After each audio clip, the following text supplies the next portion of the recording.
Welcome to TR TV. నేను మీ Anil. GHMC commissioner Amrapali versus AV Ranganath అన్నట్టు కూడా కొంత కోల్డ్ వార్ జరుగుతూ ఉంది. ఏదైతే జిహెచ్ఎంసీకి సంబంధించిన అధికారులు హైడ్రా అధికారుల కింద సలహాదారులుగా పనిచేయడం అయితే జరుగుతూ ఉంది. దీనిపైన అమ్రపాలి ఇంత ముందుకే మరి గవర్నమెంట్కి అయితే ఉత్తర్వులు జారీ చేసింది. హైడ్రాకు సంబంధించిన అధికారుల సలహాదారులుగా జిహెచ్ఎంసీ అధికారులు అవసరం లేదు, ఎందుకంటే జిహెచ్ఎంసీకి సంబంధించిన వర్క్ పెండింగ్ లో ఉండిపోతా ఉన్నాయి, వాళ్ళు వాళ్ళ విధులలో ఉండాలని కూడా తనైతే ఆర్డర్ ఇవ్వడం అయితే జరిగింది. ఆ ప్రభుత్వ ఉత్తర్వులు ఇచ్చినప్పటికీ కూడా కొంతమంది ఉద్యోగులు అయితే మరి రాకపోవడం వల్ల వాళ్ళ ఏదైతే జాబ్స్ ఉంటాయో వాళ్ళ శాలరీస్ ఏవైతే ఉంటాయో వాటిని ఆపేద్దాం అన్నట్టు కూడా అమ్రపాలి డిసిషన్ తీసుకున్నట్టు కూడా తెలుస్తా ఉంది. ఎందుకంటే హైడ్రాకి సంబంధించిన స్పెషలిస్ట్ అధికారులు ఎవరు లేకపోవడం వల్ల హైడ్రా అనే సంస్థ ఇటు మెట్రోకి సంబంధించిన అధికారులు అటు చూసుకున్నట్లయితే ఇంకా జిహెచ్ఎంసీకి సంబంధించిన అధికారులను తీసుకొని మరి పనిచేసి టైఅప్ అయి పనిచేస్తున్న దాఖలాలు కనబడతా ఉన్నాయి. ఆ విధంగా చేస్తున్న నేపథ్యంలో మరి జిహెచ్ఎంసీకి సంబంధించిన వర్కులు కొంత పెండింగ్ లో ఉంటున్నాయి. కాబట్టి ఇంతకుముందే ఉత్తర్వులు జారీ చేశాను, మరి వాళ్ళు తిరిగి వాళ్ళ ఉద్యోగాలకి రావాలని కూడా చెప్పడం అయితే జరిగింది. దానిలో భాగంగా కొంతమంది రాకపోవడము మరి అమ్రపాలి దాని అయితే ఫైర్ అవుతా ఉంది. ఇప్పటికే ఏవి రంగనాథ్కి కొన్ని సూచనలు కూడా ఇచ్చింది. ఏదైతే జిహెచ్ఎంకి సంబంధించిన అధికారులు తిరిగి వాళ్ళ ఉద్యోగాలకి పంపించండి, మీ సలహాదారుగా వేరే వాళ్ళని నియమించమని గవర్నమెంట్ని కోరండి. ఎందుకంటే ఇక్కడ జిహెచ్ఎంకి సంబంధించిన పనులు చాలా పెండింగ్ లో ఉండిపోతా ఉన్నాయి. జిహెచ్ఎంకి సంబంధించిన ఇప్పుడు గణేష్ నిమజ్జనం కావచ్చు, ఇంకా ఉత్సాహంగా పనిచేయాలి. వీళ్ళు అంతా అధికారులంతా మీ హైడ్రా చుట్టూ తిరుగుతుంటే కొంత ఇబ్బంది కలుగుతా ఉంది, వాళ్ళ జీతాలు కూడా మేము ఆపేస్తా ఉన్నాం అన్నట్టు కూడా హైడ్రా కమిషన్ ఏవి రంగనాథ్కు కొంత తెలియజేసినట్టు కూడా తెలుస్తా ఉంది.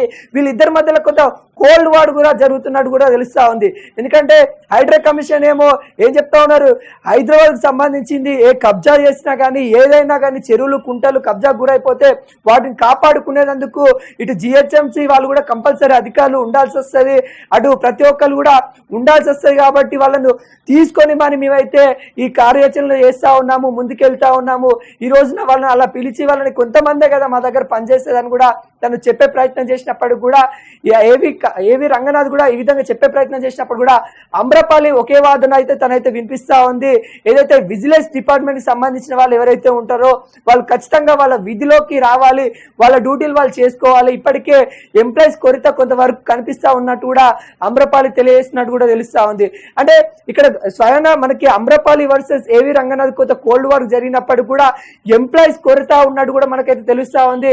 మరి హైడ్రా కమిషన్ కి అయితే ఒక హైడ్రా పేరు మీద కమిషన్ ఏర్పాటు చేసేసి ఏవి రంగనాథ్ పెట్టారు, దానికి కావాల్సిన నిధులు కూడా సమకూర్చలేదు గవర్నమెంట్, దానికి కావాల్సిన అధికారులను కూడా నియమించలేదు గవర్నమెంట్ సర్కార్ అన్నట్టు కూడా ఏవి రంగనాథ్ కొంత వాపోతున్నప్పటికీ కూడా ఈ చేసే కార్యక్రమం మంచి కార్యక్రమం కాబట్టి మేము సర్దుబాటుకు అయ్యి ముందుకెళ్తా ఉన్నట్టు కూడా తెలుస్తా ఉంది. దీని ముందే ఇంతకుముందు దీని గురించే మరి సికింద్రాబాద్కి సంబంధించిన రాజ్యసభ సభ్యుడు అనిల్ కుమార్ యాదవ్ కూడా హైడ్రాకి 25 లక్షల డొనేట్ చేసినట్టు కూడా తెలుస్తా ఉంది. అంటే ఇక్కడ హైడ్రా కమిషన్ ఏర్పాటు చేయడం మంచి విషయం అయినప్పటికీ కూడా దానికి కొంత ఫండ్ ఏర్పాటు చేయాలన్న విషయము మర్చిపోయిన సర్కార్ అన్నట్టు కూడా కొంతవరకు తెలుస్తా ఉంది. దీని వల్లనే ఒక ఐఏఎస్ అధికారి, ఒక ఐపీఎస్ అధికారి మరి ఒక కోల్డ్ వార్ చేసుకునే తట్టు తీసుకొని వచ్చారని కూడా చాలా వరకు అయితే వ్యక్తం చేస్తా ఉన్నారు. ఏది ఏమైనా కానీ ఇప్పటికైనా విజిలెన్స్ డిపార్ట్మెంట్ ఎవరైతే ఉన్నారో వాళ్ళు వాళ్ళ విధిలోకి రావాలి, వాళ్ళ యొక్క ఉత్తర్వులు ఏవైతే ఉన్నాయో గవర్నమెంట్ పంపించిన ఉత్తర్వులు ఏవైతే ఉన్నాయో వాటిని అమలయ్యే విధంగా మీరు చూసుకోవాలన్నట్టు కూడా అమ్రపాలి తెలియజేస్తా ఉంది. అమ్రపాలి వాళ్ళకి ఎంప్లాయీస్ కూడా కొంతవరకు అయితే సూచనలు ఇస్తా ఉంది. ఖచ్చితంగా మీరు వచ్చి మీ విధులలో చేరండి, లేకుంటే మీ యొక్క శాలరీ ఆపేస్తాము, మీ జీతాలు ఇవ్వబోము, ఎందుకంటే మీరు హైడ్రా కింద పనిచేస్తూ ఉన్నారు కాబట్టి ఖచ్చితంగా మరి హైడ్రా అధికారుల దగ్గర తీసుకోండి అన్న నేపథ్యంలో మరి అమ్రపాలి చెప్తున్నట్టు కూడా కనబడతా ఉంది. మరి కొంతమంది ఇప్పటికే ఎవరైతే ఎంప్లాయీస్ అయితే ఉంటారో వాళ్ళు వాళ్ళ విధుల్లోకి చేరారు. ఇంకా కొంతమంది హైడ్రాలో కీలక పదవులు ఉన్నాయి కాబట్టి హైడ్రా అధికారులతో కీలక పనిచేస్తున్నాం కాబట్టి మేము ఖచ్చితంగా అందులోనే ఉంటామన్నట్టు కూడా ఏవి రంగనాథ్కు ఏదైతే రిక్వెస్ట్ లెటర్ కూడా ఇచ్చినట్టు కూడా తెలుస్తా ఉంది. ఈ విధంగా ఒకవైపు ఏవి రంగనాథ్కి రిక్వెస్ట్ లెటర్స్ అయితే వెళ్తా ఉన్నాయి, అదేవిధంగా అమ్రపాలి నుండి ఎంప్లాయీస్ కి కొంతవరకు ఉత్తర్వులు అయితే వెళ్తా ఉన్నాయి. మరి ఏది ఏమైనా కానీ కొంత ఎంప్లాయీస్ కొరత ఉన్నట్టు కూడా మనకైతే తెలుస్తా